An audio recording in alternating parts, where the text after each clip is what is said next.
good evening everyone. Well, that's a bit more powerful than when we were last time, and we've actually got 2 mics this time, so hopefully Q&A will be a little bit more efficient and come out on the camera better. So we want a recount. Okay, I think most people have sat down, a few more at the bar, that's fine, we'll get started. First of all, just want to obviously welcome everyone here. It's amazing to see so many of you here. We had no idea how many people would turn up, we never do. But as always, the Pompey fan base never lets us down, and we really appreciate every one of you here. And hopefully we're going to get around and catch up with you. It's really appreciated you taking your time out to come here today, and hopefully it's worth it. You've got a great Q&A to go on later. Unfortunately, Sophie Quirk can't be here. If any of you spoke to her after the game yesterday, she's really poorly, so she can't be here. But we've still got Brooke, Jay, and Molly. So plenty to talk about, plenty of questions. I'm sure you've got them all prepared. Jay's ready to go on, is it? We're ready to go. Okay, so what we're going to do is I'll do just a quick supports club update. Then I'm going to hand over to Molly, who's agreed to come along tonight and give us a bit of an input on the under 23 side. So it's a bit of a thing that we're going to do at the supports meetings. We're going to have guest speakers. So yeah, Molly's going to be our first one, so thank you for agreeing to do that, Molly.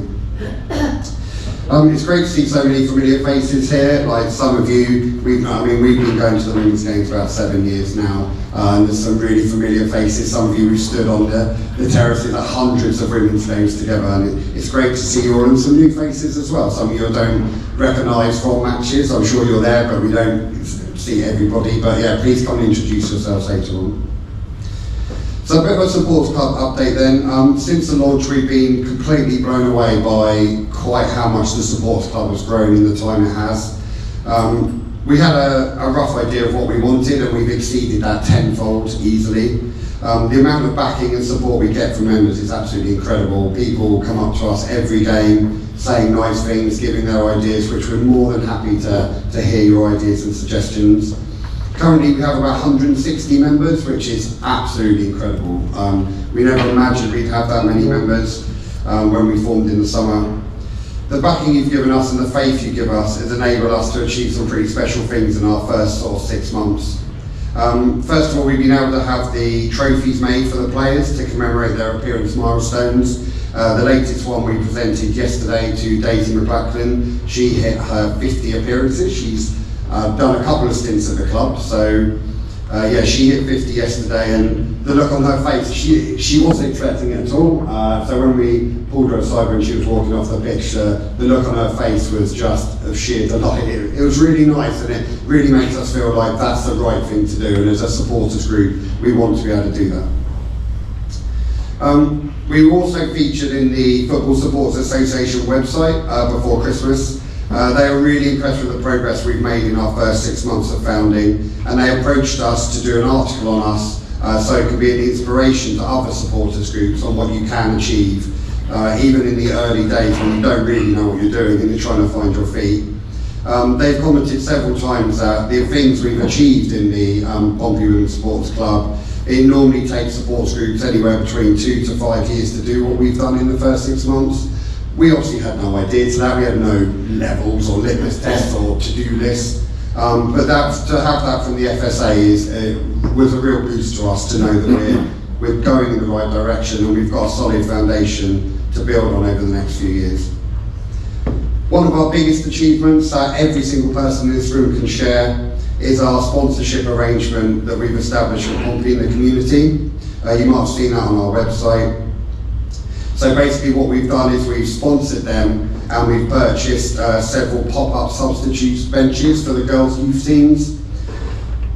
Now, a huge thank you first of all goes to Brad, who put in a lot of work over a number of months. You wouldn't believe how many emails and paperwork it takes to link up with Pompey in the community, but we managed to get it over the line. It was a significant financial investment for the supporters club, our biggest by a long way that we've done so far. But we felt it was in line with the objectives of the sports club, and PITC were absolutely delighted to be receiving such a generous gift, and it really felt good, and everybody who's a member contributed towards that, and we are very, very grateful to be able to give something back in such our early days. One of the age groups who received these benches was the under 14 girls team. We like to think that had an impact because on Saturday they made the long trip away to Exeter City in a title deciding match. Pompey only needing a draw or a victory to win the league, Exeter needed a win. Pompey got the 1-1 draw they needed and they won the Junior Premier League in their debut season, which is an incredible achievement. So huge congratulations to the girls, and we've actually got two of them here. There's Ellie and Abby over on the far side who are going to kill me for pointing them out.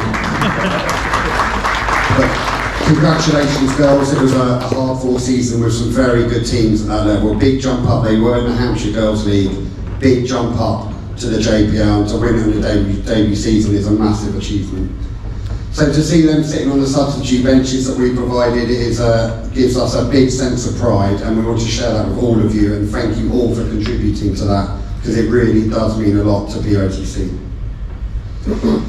That along with, there's other, so obviously the under 14s won their league quite quickly, but there's other age groups who are also at the top challenging for league titles, so hopefully in the next meeting we can update you on their progress. And we've also, I've been speaking to the head of the girls programme, Kirsty, and hopefully we're going to get her as a guest speaker at one of the future events as well. Because I think it would be, I mean, my daughter's in the programme, so obviously I know all about it, but I think a lot of supporters wouldn't know anything about our youth structure and how it works. And it is very, very interesting. And they achieve a lot in that way punching above its weight, actually. So yeah, we're going to try and get Kirsty on in a future meeting to go through that with you. It's certainly been a challenging season on the pitch for the first team as they look to find their feet in the championship. But one thing that has been amazing, and it's to no surprise at all, it's a level of support and commitment from our members in following the team up and down the country. Win, lose or draw, 35 or 350 miles away, it hasn't mattered. Our supporters have travelled, and those who made the recent trip to Newcastle, and there's several of you here tonight, Tracy's here as well somewhere, there she is. Those of you who made that trip to Newcastle, that is an outstanding level of commitment. Not a lot of teams have hardly any supporters. We see that at Wesley Park. I mean, how many supporters do most teams have? A few. I mean, Newcastle are ridiculously supported, aren't they? But other than that, very few teams bring that many. And it's always a sense of pride when I see the photos of our members at away games, and I know that the team really, really appreciate the support at those games. Yesterday, the performance on the pitch from the team, I think you'll all agree, was one that we can really get behind. The amount of guts and commitment they showed to plug away against a team with a ridiculously bigger budget than us. And even their keeper turned to us at the end of the game and commented, "You've really had us on the ropes today." They knew it. And that's the sort of performance that I think we all agree that we can get behind. And hopefully, if the team carry on like that, they can start getting those points on the board to keep us in the division. Before I hand over to Molly, I just want to take a moment to highlight what's going to happen this summer with the Supporters Club. During the summer months, we're going to host our very first AGM. So the AGM agenda items are going to include potential changes to the committee members, if any of us are stepping down. I haven't asked that question yet to them, but if any of us are stepping down, then there'll be places available, and I'm going to send more information on that nearer the time. We're also going to start sending out emails about renewing memberships for next year. So our membership scheme runs from the 1st of August, and your memberships expire on the 31st of July and then we send emails out in July to renew for next year. We anticipate the membership fee is going to remain at £10, so we don't see any reason to increase that, and I don't think we will. But the funds raised from the full memberships is a really critical tool to us. If we want to achieve the goals as a sports club, we need our full members. To have so many this year has been very humbling for us as a committee, and we felt the pressure to do something with that, and we're proud of what we've done. You know, such as the trophies, you know, but money talks, obviously the trophies, the member packs and the sponsorships for the youth team, and we want to continue to build on that next year. Now, I wouldn't want anyone to put money if they are financially unable to do so. I would never ever ask you to do that. But what I'd like you to consider when you do get that renewal email is how important that money is and how it plays a massive impact in things like PITC and building the supports club to what we want it to be. We don't want it just to be a name on a website and a flag at a match. We want it to be much more than that, and we want it to have a positive impact on the community through PWSC and doing our bit for the team as well. Together we can do this, so yeah, when you get those emails, please consider renewing, because every member really, really helps towards that. So just before I hand over to Molly then, just mention that Chris has got a few programmes. So Chris is over there. So he's got a few programmes available if you've got any missing for your collection, so see him if you want to do that. So I won't keep you anymore, you don't want to listen to me waffling anymore. I'm going to hand over to Molly, and she's going to do her input on the under-23s. Hello, my name's Molly, if those don't know me. So I'm the head coach of the under-23s. This is my third season with them. It's a very different season this season. We've got a very young squad this season, but we're doing really well actually. We play in the Southwest National League, currently sitting second behind Bournemouth, who are flying. They fly every year against us. They've kept their team the same, I think, for every season I've been here, and we've changed ours constantly, so it's always a challenge, but we still compete, and we're finishing second potentially is going to be an achievement for the girls in their first year together. We're still in some cup competitions as well, opportunity to play one on Wednesday for those who may have seen as well, against Portchester. We recently played in the semi-final against Stockport in the National League, unfortunately lost 3-1 in that one, but again, massive achievement to get to a semi-final, so some of the girls have never reached there before. Obviously I have, but I would love to come to the final, but it's what it is. But for some of those girls, they've had an experience of a lifetime. I think the parents will say it as well. The weekend was fantastic, going up together, being able to spend the night together in Stockport, and the girls all bonding was fantastic. And yes, we didn't achieve the final, but for them it's the experience in a life for them. So yeah, we're doing really well in the league so far. Got a few games left, and then we're looking to get some more friendlies in, and they're changing our league slightly, so get some more fixtures. So the top 4 in our league will then go and play against the top 4 in the Central Division, which we found out the other day, which is great. So we get to go play some other teams like Ipswich, MK Dons, Billericay at the moment, which will be fantastic for the girls. So Molly, how I can get the mic, then I can.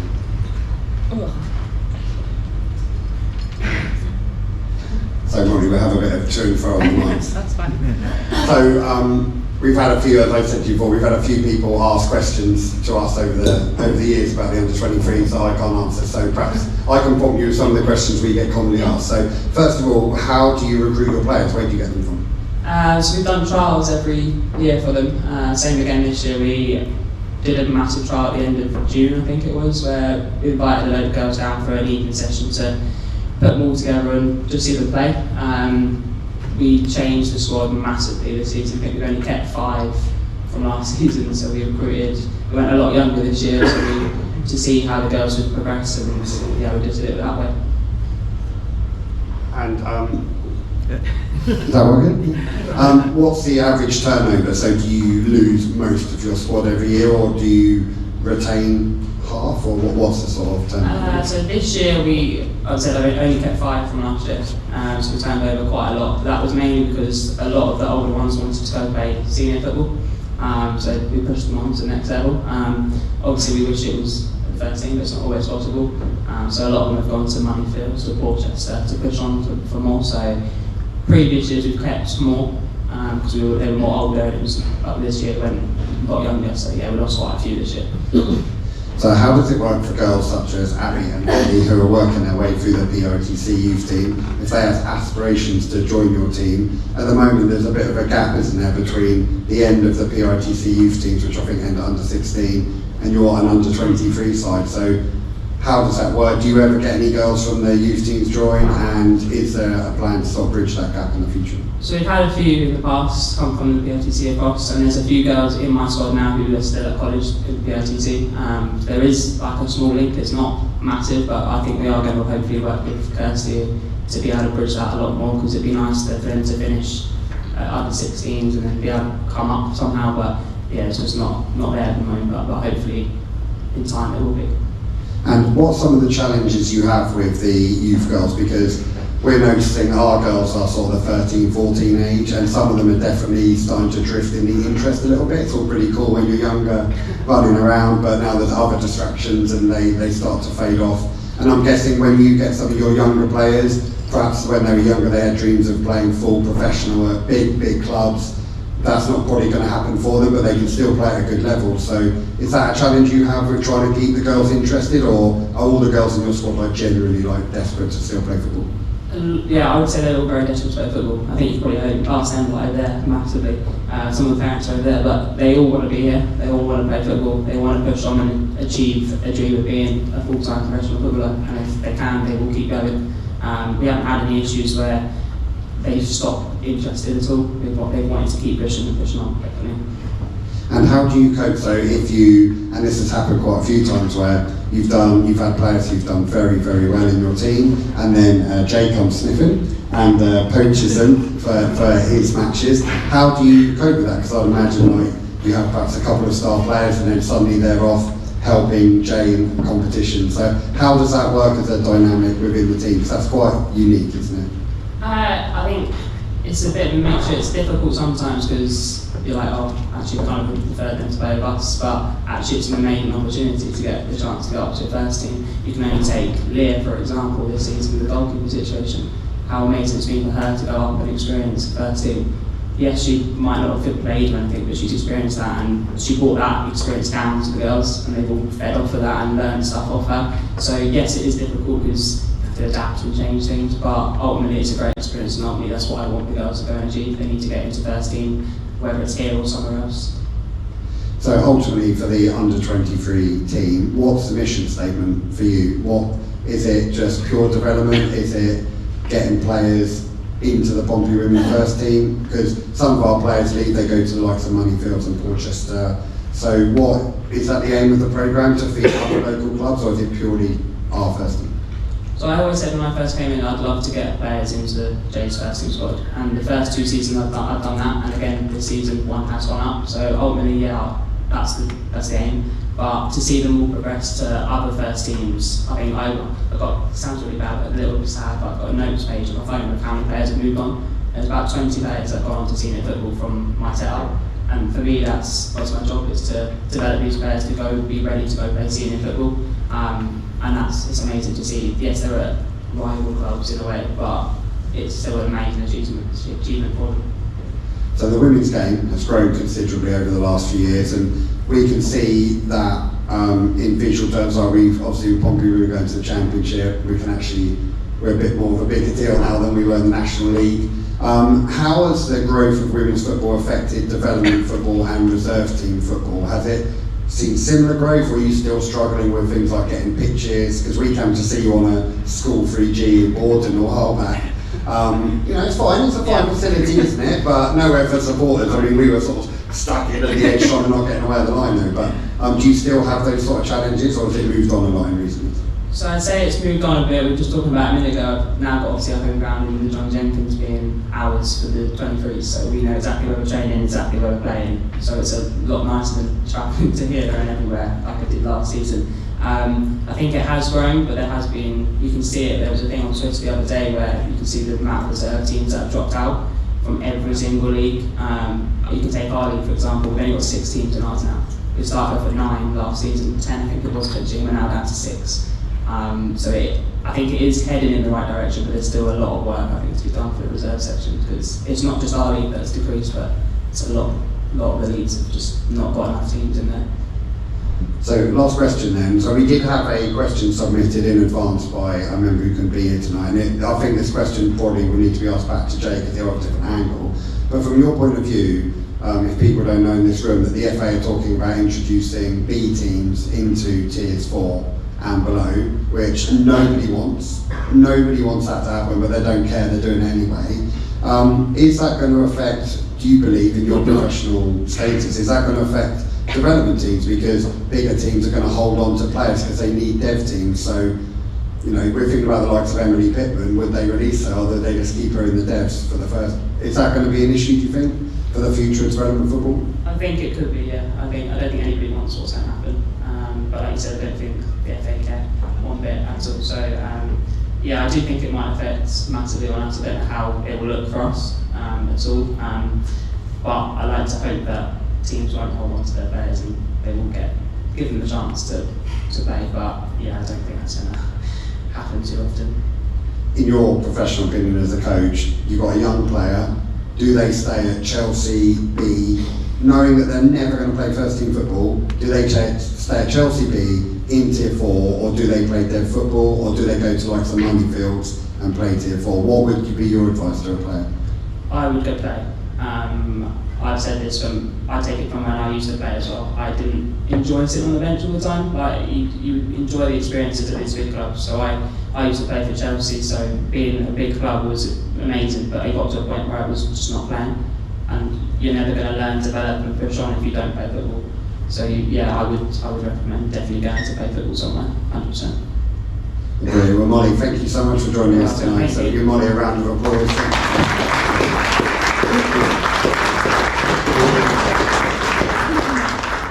Hello everyone, so a quick introduction of the panel, who as you know, don't really need introducing, but we have Jay, head of the first team coach.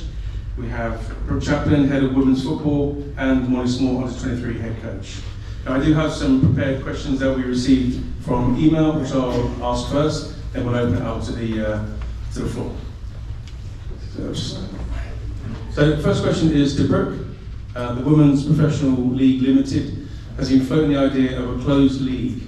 Is the club in favour of this? And if so, what does it consider the benefits? Is the club in benefit of this? In favour of it. What benefits are there?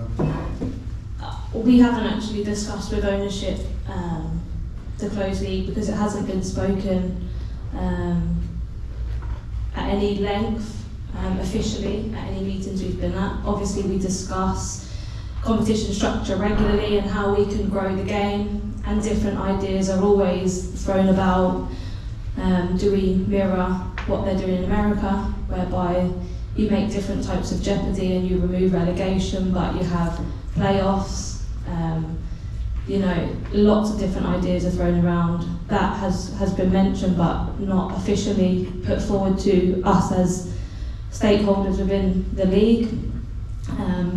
I think it has pros and cons. That for European football, it goes against a lot of the pyramid structure that we're all used to and the tradition of football in this country. But I think whilst women's football is at its early stages and clubs are being asked to invest a lot of money ahead of revenue, it does come with a little bit of security, whereby you're not going to invest a lot of money to get into a league to then be relegated back to a grassroots league for those in the Championship specifically. Obviously going from WSL to Championship there is a drop, but it's not the cliff edge that is from Tier 2 to Tier 3. So say for example Portsmouth Football Club invested in facilities, built a pitch for training or matches, and then found themselves back in Tier 3 with no real licence requirements to meet as we have in Tier 2 and Tier 1. Obviously from an ownership point of view and investment point of view, that's a security that they can then know, well, we'll be building for years and years without just falling out of the league. And I think whilst it's in this infant part of its transition, it's a little bit like a start-up company. It might be beneficial or appealing to some of the clubs that are trying to get on their way and start their journey. Okay, thank you. This is to all of the panel. The FA is considering, and we did touch on it earlier, FA is considering allowing B teams of the women's WSL Championship to compete in the lower tiers of the women's game. How do you think this will impact the club? To any of you?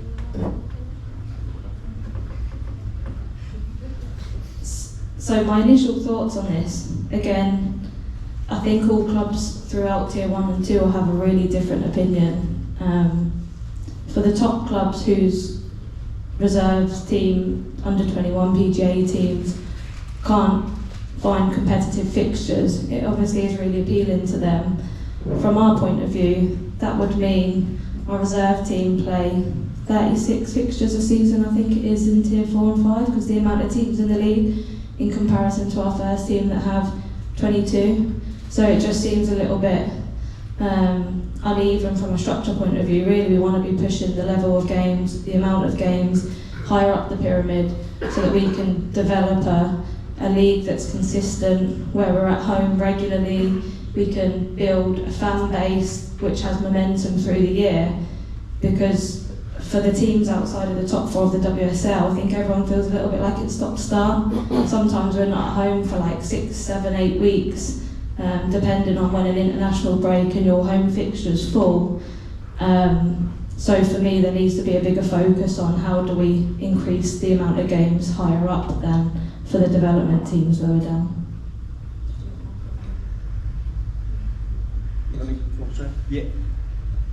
Yeah, I think the other thing is the stockpiling of talent. If, for example, Chelsea, Arsenal, Man United, Man City had a big team in Tier 3, Tier 4, then players could stay there for 18, 19, 20. And I get it from a senior football point of view. These young players would then be exposed to senior football and playing against, for example, a Moneyfield, a Bournemouth, a Swindon. However, I think would it not be more vital that they find their way into like Molly alluded to earlier, players like April Hill and like Sky Granger are now playing for Portchester and Moneyfields, and they're getting their senior football at senior teams, so it then won't hinder the grassroots teams or the semi-professional teams that are wanting to push forth. They would then lose out on the best talent.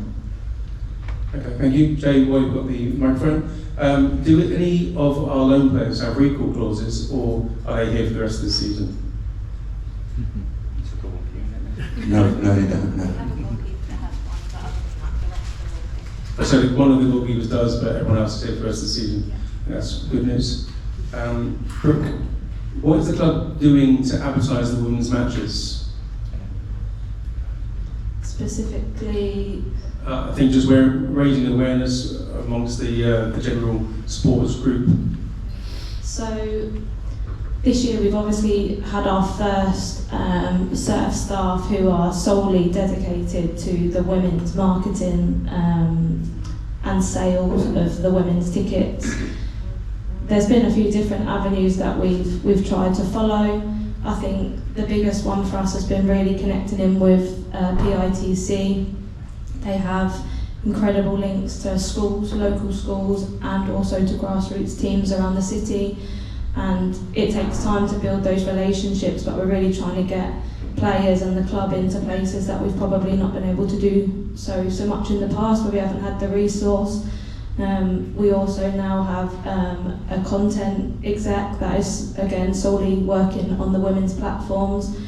We're learning all the time from the league and the data that they produce and what might work for the men's team. There's a really different strategy required for the women, so this year we've tried to start along the TikToks, because for women's sport we're advised that that's where our fan bases are, the ages that are following the sport, those are the platforms that they're on, whereas for the men that's maybe not so much the case. So yeah, we're always trying to develop content that we can then market. A few different things, but they're still really in their infancy, and we're still trying really hard to build those relationships so that as we move forward, it's not where it is now, and we have people in schools and out at clubs week in, week out, and kind of engagements on our platforms that are working harder than what they are now. Okay, thank you. Got a couple of questions regarding the under-23s. I think with Molly being here, there was a bit more interest on that. A media update on under-23s. Some questions were, can anything be done to develop the exposure of how they're getting on? Yeah, I think obviously we want to develop a pathway, not just the 23s, a pathway that we can promote on social media. But the reality at the moment is that we're literally just finding our feet as a first team.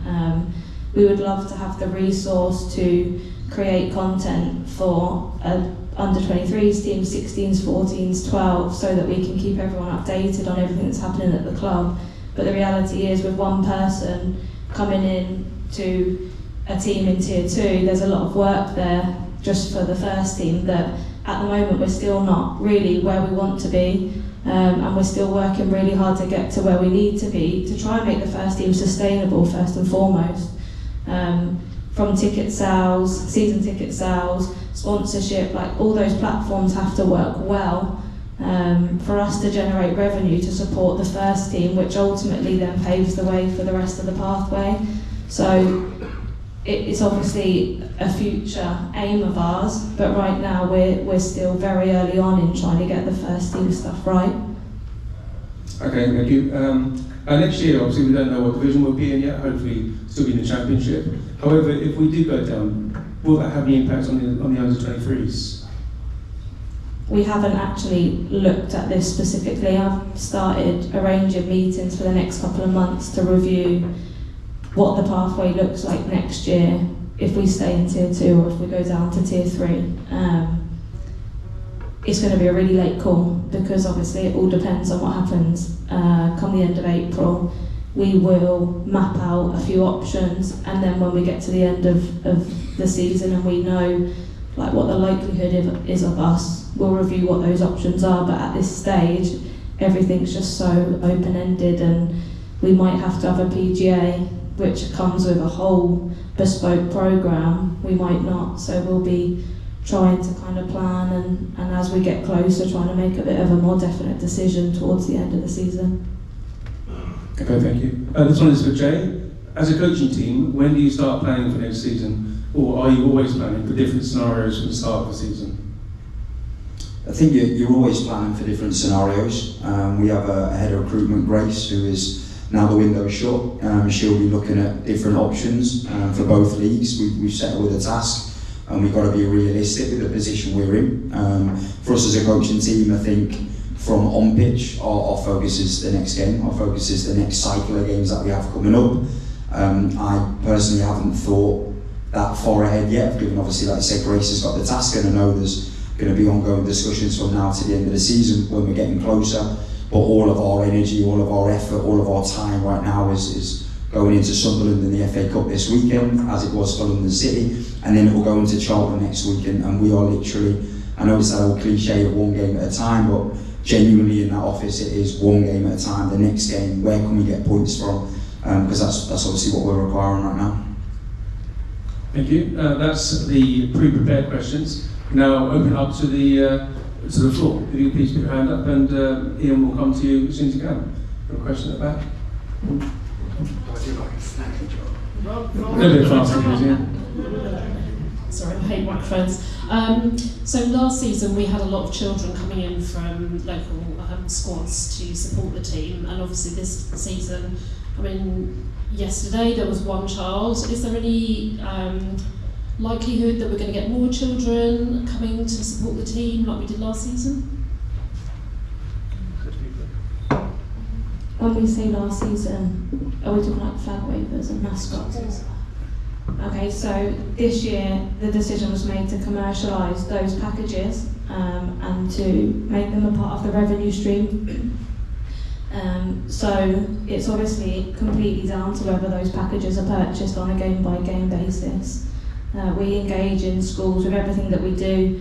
We obviously send a lot of players and staff down to PITC events with the development teams regularly on girls' programmes in the school holidays. But in terms of this specific match day packages, they're now for a purchase only option.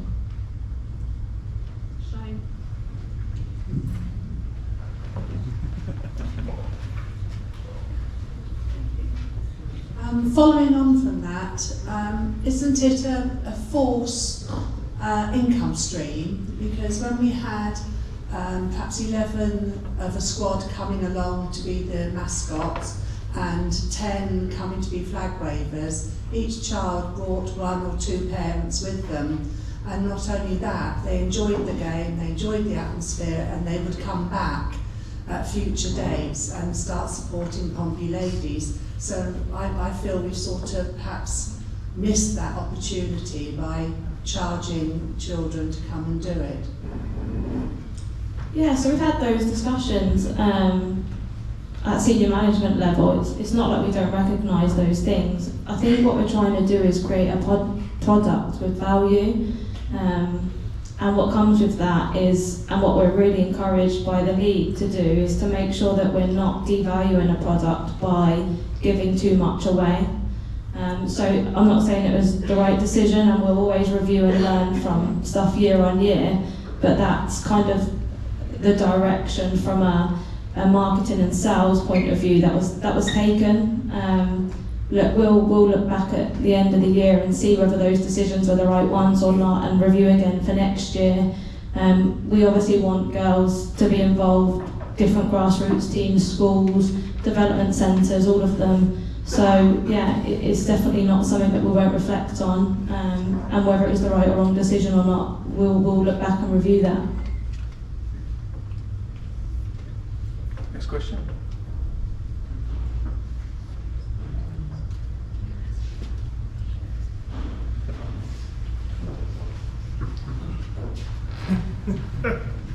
Oh dear.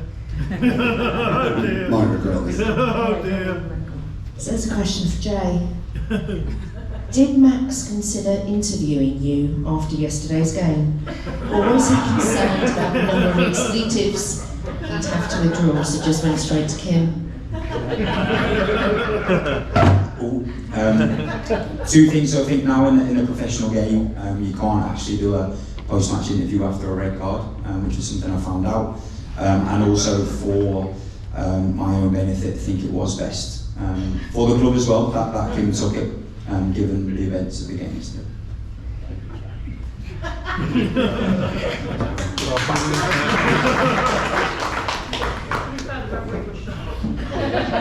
Any other questions?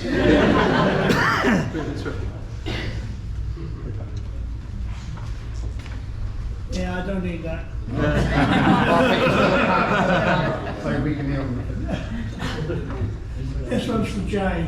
Can we have an update on Jazz Younger and Hannah Helpman, please?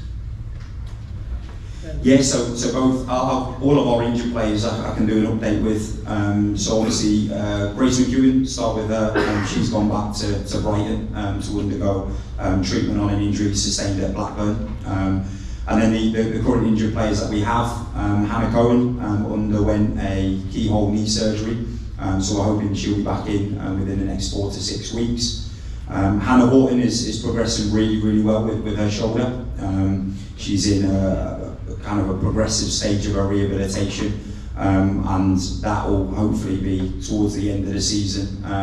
Back in training with her feet, but not with her hands on sign-off, so I think you're looking at another couple of months in regards to Han. And then with the other two, Emily Pittman and Jazz Younger, won't feature this season.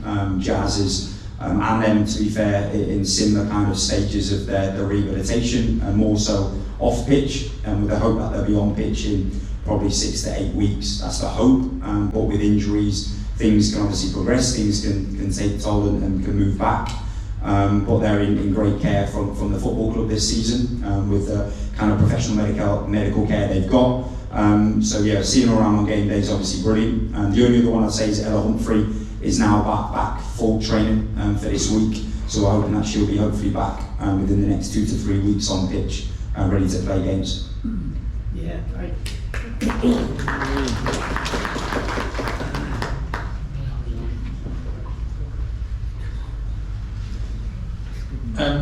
At the moment, the Pompey app is focused on the men's team at the moment, but on away games, it'd be good to have commentary of the away games. At the moment, we're relying on fan putting onto groups to say who's scored, who's not scored. At the moment, there's no communication on the Pompey app for games away. So will there be in the future of commentary being put onto the app? I have to be really honest and say that that's never been on my radar. I don't have a lot to do with the digital side from the club perspective.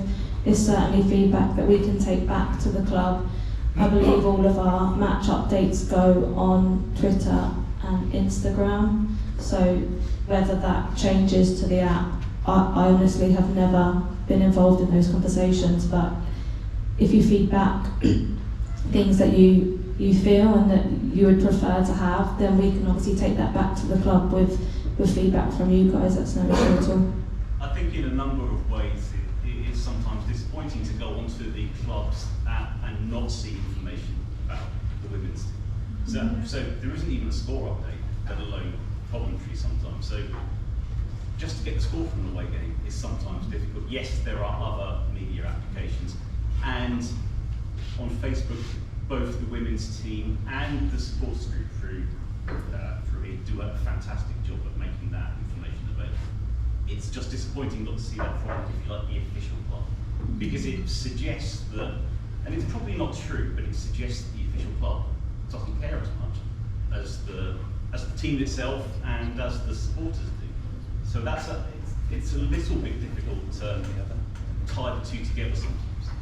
Are we talking about the paywall app, or are we just talking about the generic just website? Regular Portsmouth Football Club app is very slow to deliver information about the women's team.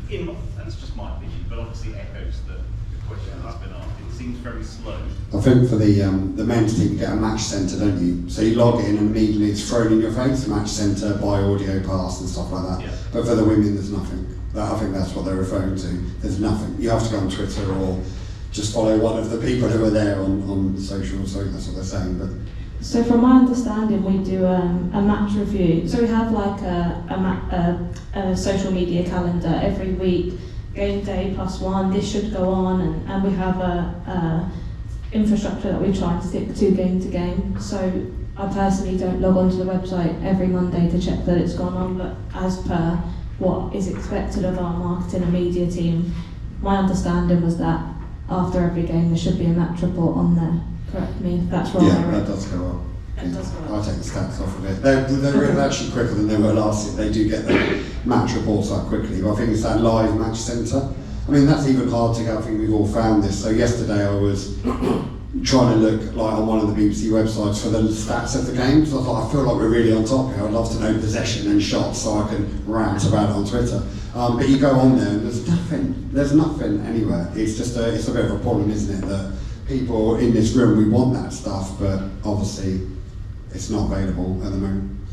Yeah, if you feed that back to me via email, we can obviously take that back to the club. If there's resource to do it, I'm sure the club would consider any suggestions that are put forward. If you don't mind, I've got a quick one for Jay. So Jay, we covered this a little bit yesterday, we had a bit of a chat after the game, but I think everyone in this room would be really interested to know this. So if you talk about Pompey women this season, pre-Sunderland and post-Sunderland, it's like we have a completely different side, a completely different mentality to the side, a whole new stratosphere of belief about the girls, and we are genuinely in every single game since that Sunderland game. What has changed since that Sunderland? Was it purely the fact we got a result and it boosted confidence, or were you doing stuff behind the scenes? What's caused that massive change in the team?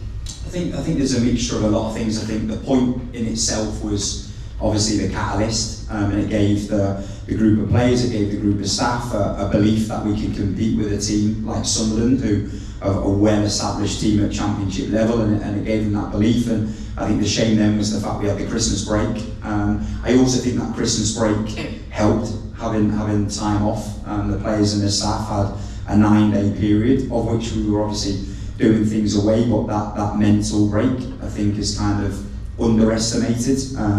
In football, when we've gone from 1 year of the highs of winning every game to this year losing games, I think away from the pitch, from a nutrition point of view, Brooke and Eric sorting out food for we've had food since the start of the season, but now we're able to bring in another chef, and therefore the quality of food, and I know that sounds, but in terms of nutritious food for the players every single day now from a professional point of view was a huge boost for the players. And then I think also from the staff, we had a massive review, and we went back to doing what we were doing. We have, as people have seen and people might have mentioned, we've played a 4-3-3, a 4-2-3-1, a 3-5-2, a 5-3-2. We've tried everything. We've sat back against teams to hit on a counter-attack that hasn't worked. We tried to play possession-based football against quality opposition that have pressed us, and we've reviewed what we feel we're best at doing, which is playing quick, direct football to our top line players, and pressing and being aggressive against the ball. And I think we've gone back to that as well. So I think there's been a number of things. Tactically, we kind of changed a little bit of our tactical periodisation, without going into too much detail of, we used to do an intensive, extensive, now we're doing an overload, underload. So in terms of our periodisation of our physical loading out on pitch, and also it's taken these athletes 6 months to adapt to what the game demands. You don't build power and strength overnight, it takes months and months. And these players are now slowly adapting, as you saw yesterday. What was it? I missed it, but up until the 90th minute, we're pressing high against London City Lionesses, and we're being aggressive, and we're looking fit on the pitch, and that's taken a lot of time, a lot of work ethic from the players, the staff. And there's a genuine belief, there's a belief in amongst the group that they are now individually and collectively good enough to be here. And then from that, obviously the win at Blackburn, and then to go into the last 3 games, coming away from Birmingham, Newcastle and London City, there's a real disappointment in and amongst the group that we haven't got, yesterday haven't got 3, never mind 1 point. So yeah, there's a real belief now, we've got to take that into the remaining games, but lots have gone on behind the scenes and on pitch, and all credit to everyone for that. Is there a question on the far side?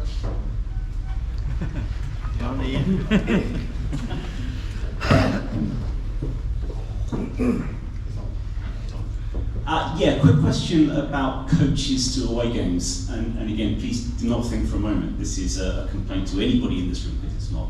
At the beginning of the season, we committed to sending a coach to away games. There is now a commercial viability threshold applied to those, and for perfectly understandable reasons. But realistically, do we think, therefore, it's unlikely now that we'll be sending coaches to away games for the remainder of the season? And again, that a number of times I've booked and got a refund, and I'm not sure we're ever close to getting that threshold. So I'm just curious to know whether we should be thinking about different transport arrangements for away games, or is it realistic to think that we will be taking coaches to away games? And again, please, the people in this room are die-hard supporters, and the club itself does a wonderful job. So this is not a complaint of anybody.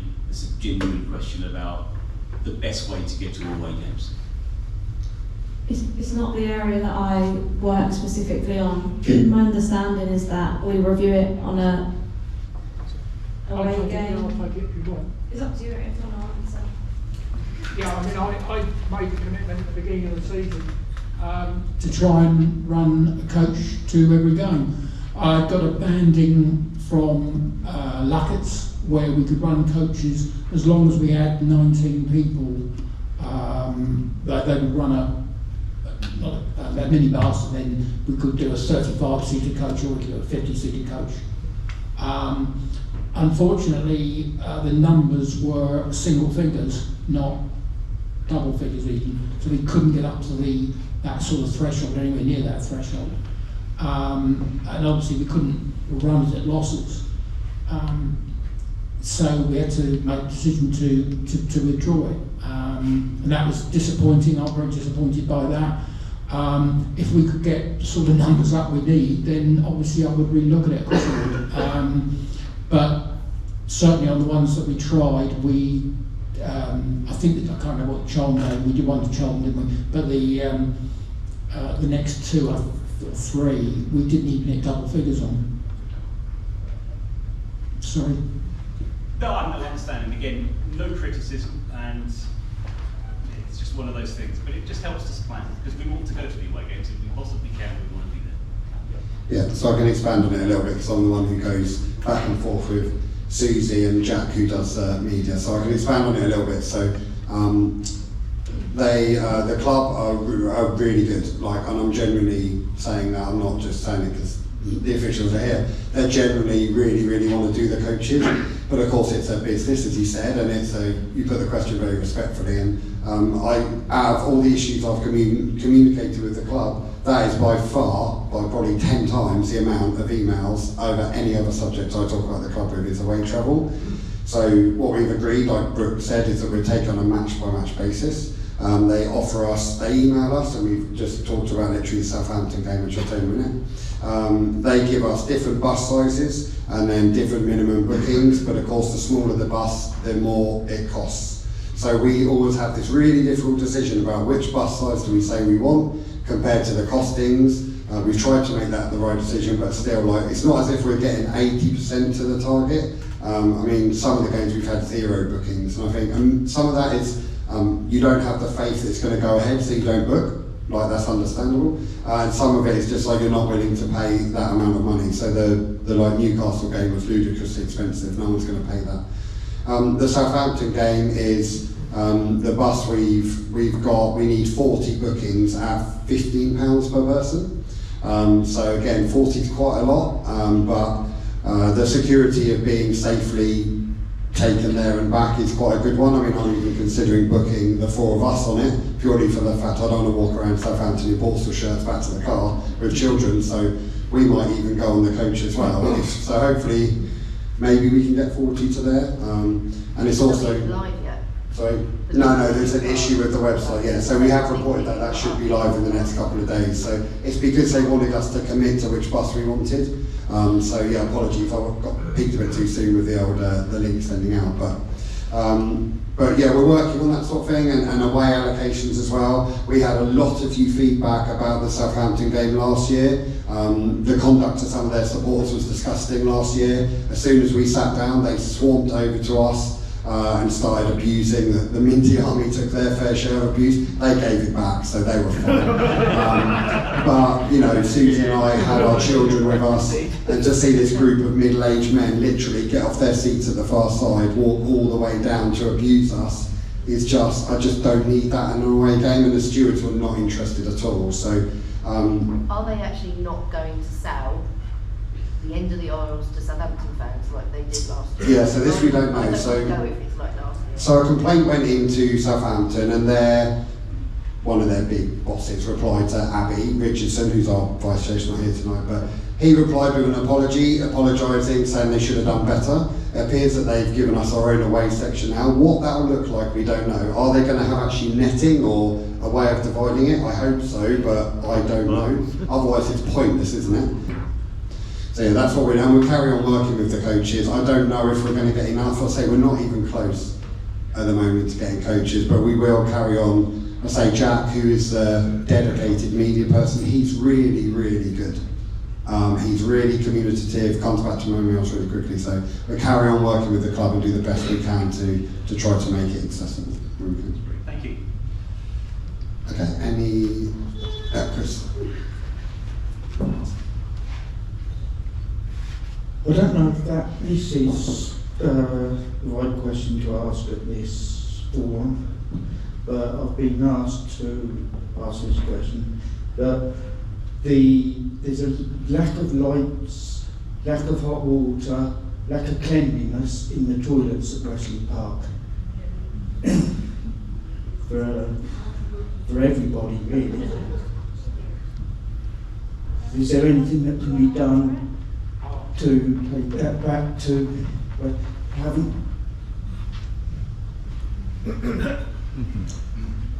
Thanks for that, Terry, much appreciated.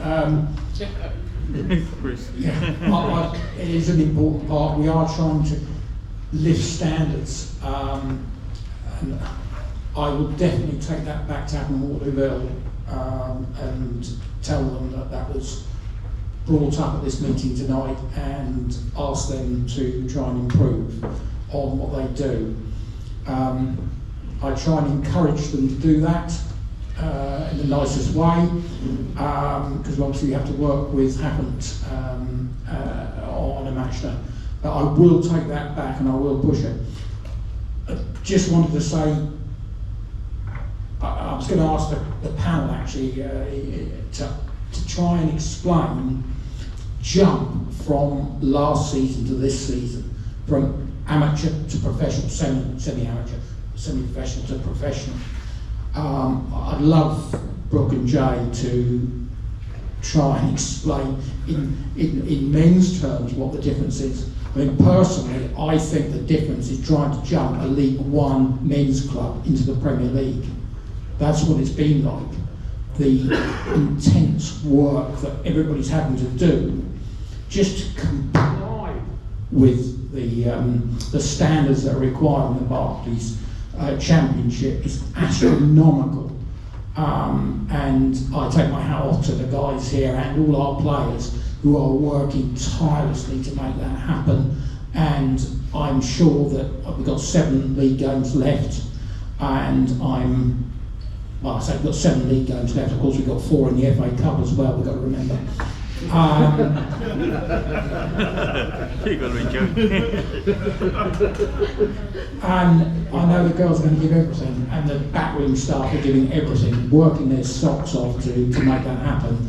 I do apologise about some of the shortcomings that we've got, because there's so much going on to just meet the standards of the Barclays Championship, and other things have been not addressed, i.e. like having water cleanliness is something that we should be able to do a lot better on. And one or two of the other ideas that's come up today we're going to be working on as well. So thanks everybody. Yeah, that's just reminded me of a question someone asked on the way in that they didn't want to speak properly, that's fine. So basically what they asked was, and this is a common theme actually on a match day, so next year if the worst does happen and we go down, has a decision been made as to whether the team will stay full time? So that's the first part of the question. And the second part of, we're on a brilliant cup run and the FA Cup money is a lot better than it has been in previous years. If we manage to get through another couple of rounds, would the money generated affect whether we can stay full time or not? So it's probably to Brooke. Yeah, so in the next couple of months, myself, Andy, Cullen and Eric will probably sit down and look at what the costs are next year, if we're in tier 2, if we're in tier 3. Obviously in tier 2 we have our hands tied, we have to be full time, so we know what that looks like. Tier 3 we have a lot more leeway where we're not necessarily tied to a licence of minimum requirements. So it will come down to cost and how we can make that work. Obviously from an opinion point of view, I think if you look at how a lot of the other clubs in tier 3 who have come up to tier 2 have operated, they've tried to get as close to a tier 2 operational package in tier 3 so that when they make that jump they're almost ready to go, as opposed to going back down to what a tier 3 package looks like and then trying in the summer between your promotion into the next league, trying to make this huge jump of a whole new MDT team, players that obviously are a different calibre from tier 3 to tier 2. So I think from a personal point of view, when I sit down with the guys and give my own opinion, having been across all the leagues, I think we have to try to stay at a certain level so that if we do go down and then have to consider what it looks like coming back up, we're in a much better place to make smaller changes as opposed to having to do like a really big jump. But like I said, it's not my money. I will propose different plans and different ideas to the club, and then we'll probably have to sit down and work through those with the owner, with the board, and see what they look like. So, Jay, what's camp been like in terms of staff, players after a difficult first half of the season, like mentally? So it's quite a challenge coming core, sort of not losing every week, but having good performances, but just not getting mobbed with green.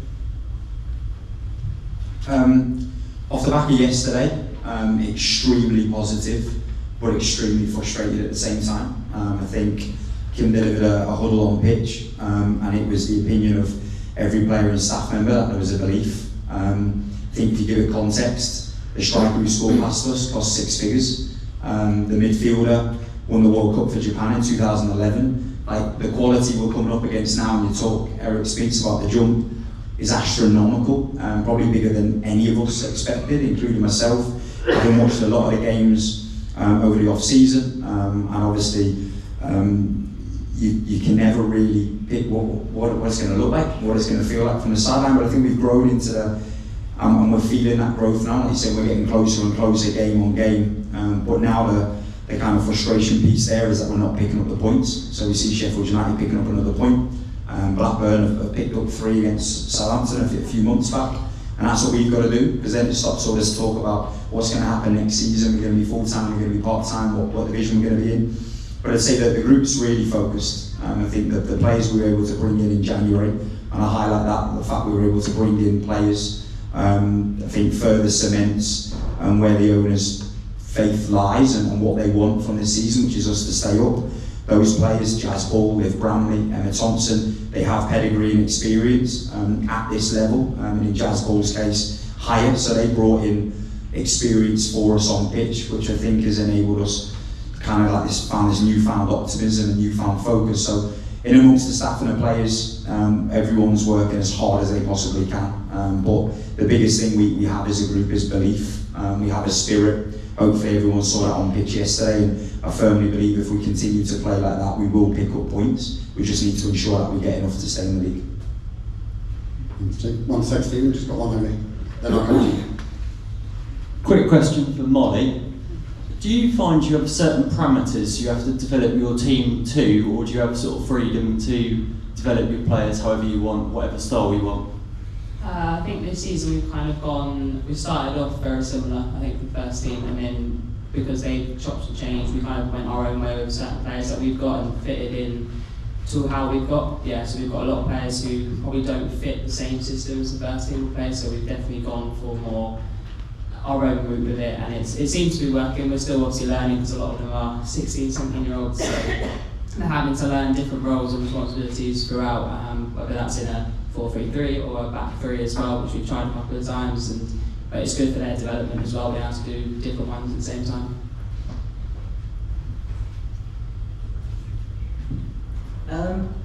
As a quick question, is about the home matches. I was just wondering if, I know we've got a game against Sunderland coming up at Fratton Park, I think. We played Southampton at Fratton Park. I was just wondering if there was any discussions about whether Pompey Women can play more games here in Portsmouth. It's good facilities that haven't, and they've got a good ground there, and pitch is brilliant. But I know there was some discussions towards the end of last season about whether Pompey could actually have a ground in Portsmouth to play their home games. I was just wondering if there's any developments on that. Eric, correct me if I'm wrong, but the club's ambition is for the women's team to be here. That's the long-term aim. I think one of the barriers to that right now is that the pitch here probably can't withstand 2 competitive programmes on it. So in order for that to happen, there will probably have to be money invested into relaying the pitch. Not just, it obviously gets relayed every summer, but the real infrastructure underneath it and how it's built.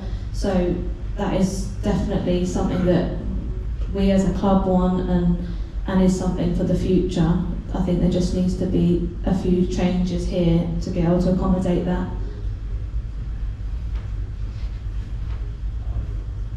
Jay, I'm going to ask you on. So this is a question that a lot of people talk about, but they're probably not going to have the fun to ask. So, and I appreciate appreciate the fact Jay's got to answer this in a professional manner. So, Jay, Nicole Barrett is an extremely popular member of the Portsmouth family after her performances last year.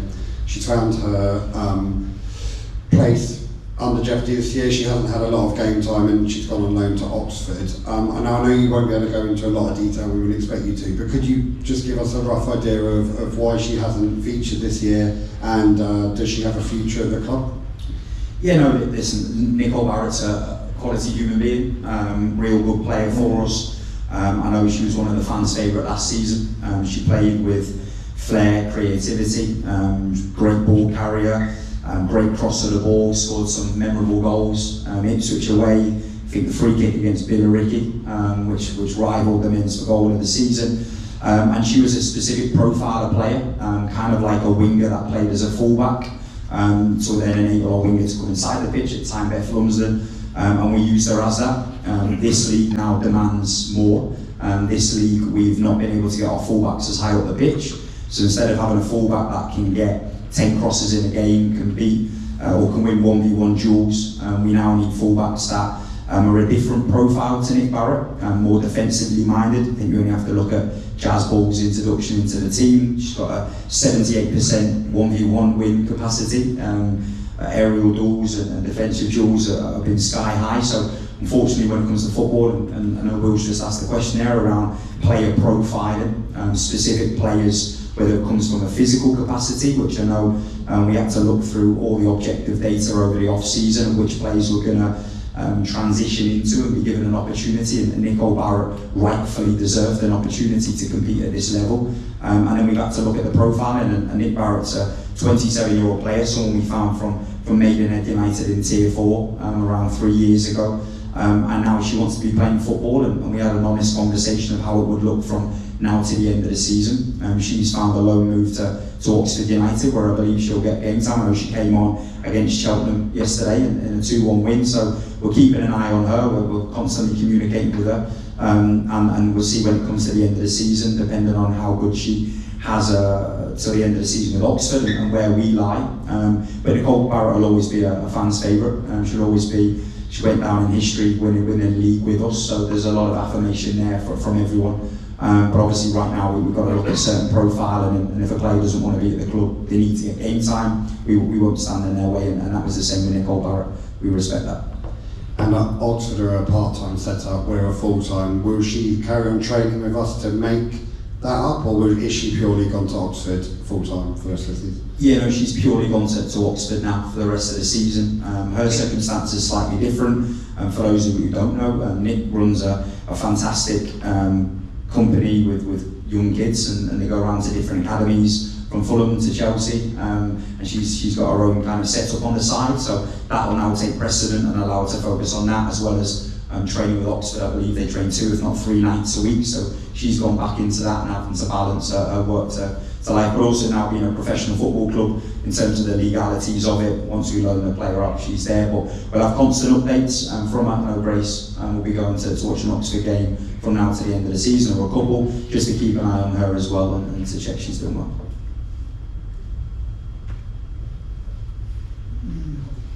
My only question is, sorry, I know I've asked you before. I did ask Ian earlier in the season. My company that I work for has sponsored a member of the men's team, and we're a majority female company. So I have sort of trying to get them to lean towards also sponsoring a member of the female team. But it's very difficult on the website, Portsmouth website, to find out which players are still requiring sponsorship. None of the loan players are on there. So does anybody have any idea how we would go about doing that? Who's available for sponsorship at the moment? Because it's just not out there. I can't find it out. If you start with the match day programme, Yeah, I looked on there, but not everybody was on that. I haven't bought one this week. well, I've got one in the back. But someone sponsorship side, and I don't know who's running it now. I can give you Mark Dodge's email. Yeah, I'll let you have I'll give you Mark Dodge's email, but that's the best one to contact. But we'll definitely take the feedback that the website's not up to date and that you can't see that We information on there. highlighted that last year as well. There was no up-to-date pictures. The girls, part of our sponsor package is that our details are on there as well. And even that is quite, they haven't sort of picked up from last year either on that. Okay, I'll take that back and note it with the marketing team, digital team. Further questions? Sorry, Yeah. going back to your pitch question. Going back to your pitch question, the long-term aim obviously is to bring the girls to Fratton Park. 2 reasons for this. For the men's point of view, when the pitch is relayed, they will bring it up to Premier League standard, which obviously it isn't at the moment, so when they get back in the Premier League, it'll be of a standard. And secondly, the WSL has to be played on grass, it can't be played on 3G, so we wouldn't be able to play it up in Waterlooville. So that's why we'd be moving to Fratton Park.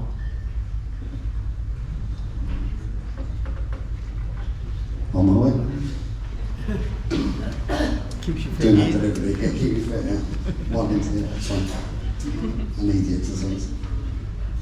It's just a question about the link between the 23s and the first team. is anybody from the first team come and ever watch the 23s ever to see how they progress as players? I've been down to watch. Yeah, I try, obviously I have a very full schedule trying to run the women's first team from an operational point of view, but I've been down to watch the 23s, I've been down to watch the 16s, the 14s and the 12s, down at the John Jenkins when I'm able to. Obviously I'm not free every Saturday, Sunday to do so, but I definitely keep an eye on talent, and I also feed back to Grace, who's our recruitment analyst, just when I do see young players that are showing potential. It's not easy with the schedule that we've got to be there all the time. Obviously our fixture schedule is really heavy, but it's a huge part of the club growing, and we need to make sure that our pathway represents our first team and also starts to produce talent there. So it's obviously a huge piece of work to link the two together when at the moment the first team isn't connected really in any way with the younger age groups because it's run by the community trust. But that's obviously gonna potentially change this year with the licence requirements and the academy expectations that come with being in Tier 2. So regardless of where we end up this year, there's a really big piece of work that's needed to be done to link, I'm talking right down to 12, so obviously the 23s is part of that, all that way down, so that we can start to produce talent from within. You know, from a coach's point of view, two things I'll say. Firstly, Grace, our head of recruitment, has been to a number of games. I haven't, and that's not good enough, and I'll be honest with you. I'll be open. I am there Wednesday night because I can get to a Wednesday night game, I can get to a Tuesday night game. I think if I went to Friday night or went to training Friday night, I'd be honest, I think I wouldn't have a wife and kids. I'm just being honest, I think we play on the same day, so it doesn't help playing Sunday to Sunday, that doesn't help at all.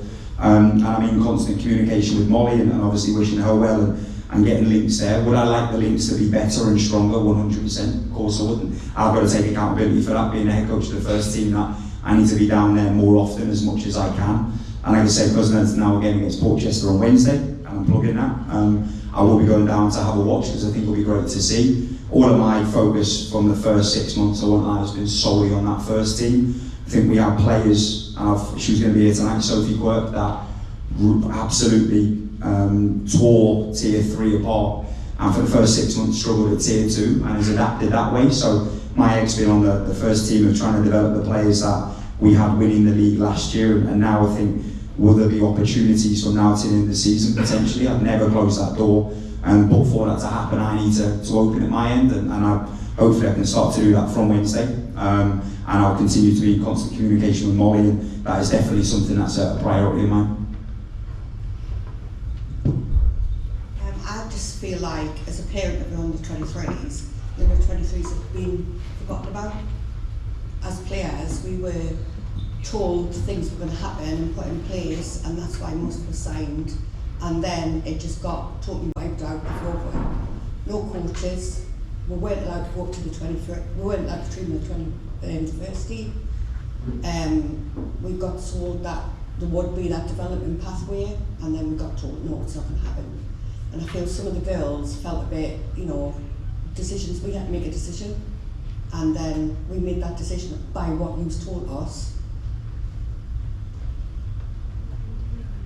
I don't know. Is that aimed at me or Jay? No, just what is? Thank you, Brooke. So is that something that the club are looking to improve? And I think what was difficult, obviously I came in to the 23s after all of these conversations had taken place, so I obviously went down, I watched the 23s, I spent a lot of time with Molly and the staff looking at the programme, what it looked like, what the girls were doing within the programme. There's a lot of girls that are going to college and playing education, football, and then obviously coming over and wanting to be part of a development team that's linked with a women's championship club. So I can't speak on behalf of promises that were made. I'm not sure of what they were because I wasn't in post when that happened. But again, from our perspective, I've come in and had a huge project with the first team that we've had to get off the floor. Eric's made it quite clear that that was a huge piece of work, not just for me, but other people at the club, the staff included. Creating a full-time programme is not easy, and it's definitely not easy when you've got a whole staff group that's new to. So for that we can only apologise that that's had to take precedent this season. As for promises that were made, I really can't speak on behalf of anyone else because I don't actually know what they were. But it has to be a long-term project when we look at the pathway. It wouldn't have been fixed in a season because currently we don't even run our own pathway here. The Pompey and the community obviously run the ETC, they then run the 13s, the 14s, the 15s, the 16s and the education programme. So going forward we obviously want to tie that all in and that be an elite pathway where we truly believe we can develop talent that will make it through to our first team. But that's not going to happen overnight. So long term, it's absolutely on our radar. Maybe this year that got missed, and for that, and anything that was promised that hasn't been delivered, I can only apologise. Can I just ask a question about the first team? And we're over halfway through the season now, and I think for those of us who've been to watch quite a lot of games in person, we're trying to work out, especially pre-Sunderland, let's say, when we didn't win any games and we were really struggling. And as fans, we're sort of looking at saying, okay, so what do other teams have that we don't? Why are we struggling? You look at London City game, we weren't even in the game at their place, really. What is, for you, having done half a season there now, what is the biggest difference between Tier 3 and Tier 2? Is it the pure athleticism of the players who've perhaps been professional since they were the kids, they've been in academies right through, and you're dealing with people who've had jobs and then become professionals? Or is it a more tactical depth, or is it just more skillful players, or perhaps a mix of all of it? What's the biggest difference between Tier 3 and 2 football?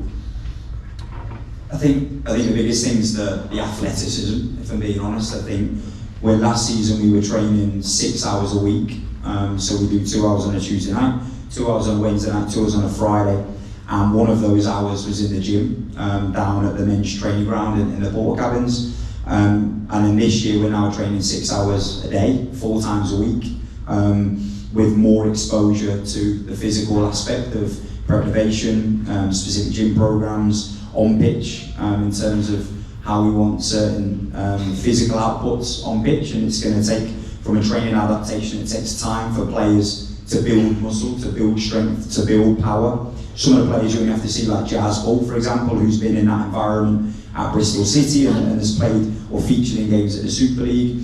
She's making underlapping and overlapping runs in the 87th minute, being able to support play.